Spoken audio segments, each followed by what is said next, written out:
Welcome back to the Cannapreneur Partners Canna News Break. A study out of an October 2020 study, a team of researchers in Bulgaria have summarized anti-cancer effects of CBD. And this is not the first study to find this. Israel has been experimenting with cannabis and CBD for decades in terms of cancer. And they believe that certain strains of cannabis are very, very helpful in cancer treatments. This study said the CBD has been shown to reduce tumor growth and progression in cancers as diverse as breast, lung, and colon cancer. Now, they're very, very cautious to say CBD by itself is not a quote unquote cancer cure. So they don't want people thinking that, you go out and start taking 1,000 milligrams of CBD a day, that you're going to magically cure your cancer. That's not what they're saying.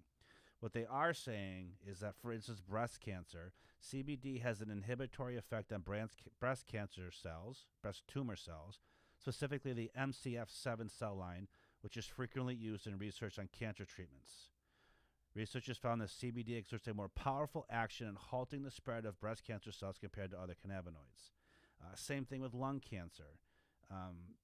They also report that CBD encourages cancer cell death in primary lung tumor cells. Prostate cancer, that CBD test tube treatments on different prostate cell lines have shown that CBD decreases androgen receptor expression, which strongly influences development and progression of prostate cancer.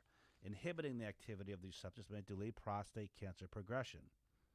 So what they're finding is targeted CBD treatment on these cancer cells stops their growth, doesn't necessarily quote unquote kill them, but it stops their growth and it weakens these cells, allowing traditional cancer treatments to come in and be more highly effective in stopping and getting and eliminating those cancers or those tumors in the human body.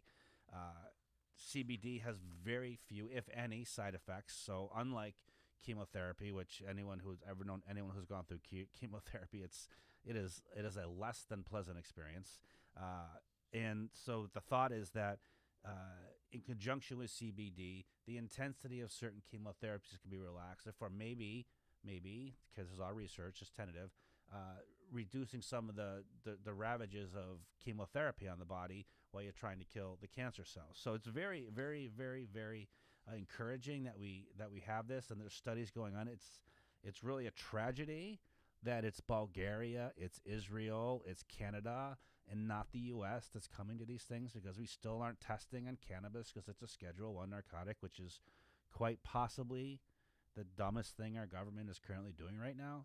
We are giving away the gains and the knowledge of all this research on this plant and its derivatives to other nations throughout the world, and we're just delaying what could be treatment from this magic plant and developing treatments for this magic plant that could save lives.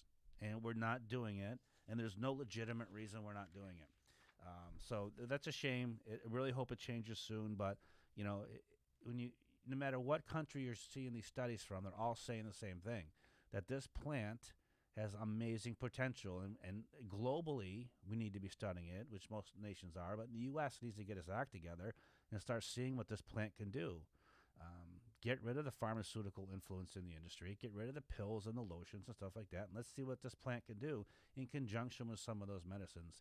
It's all about saving lives, and if it's a plant, there's no reason we shouldn't be studying it. So tune in again, we'll have some more information. Thank you.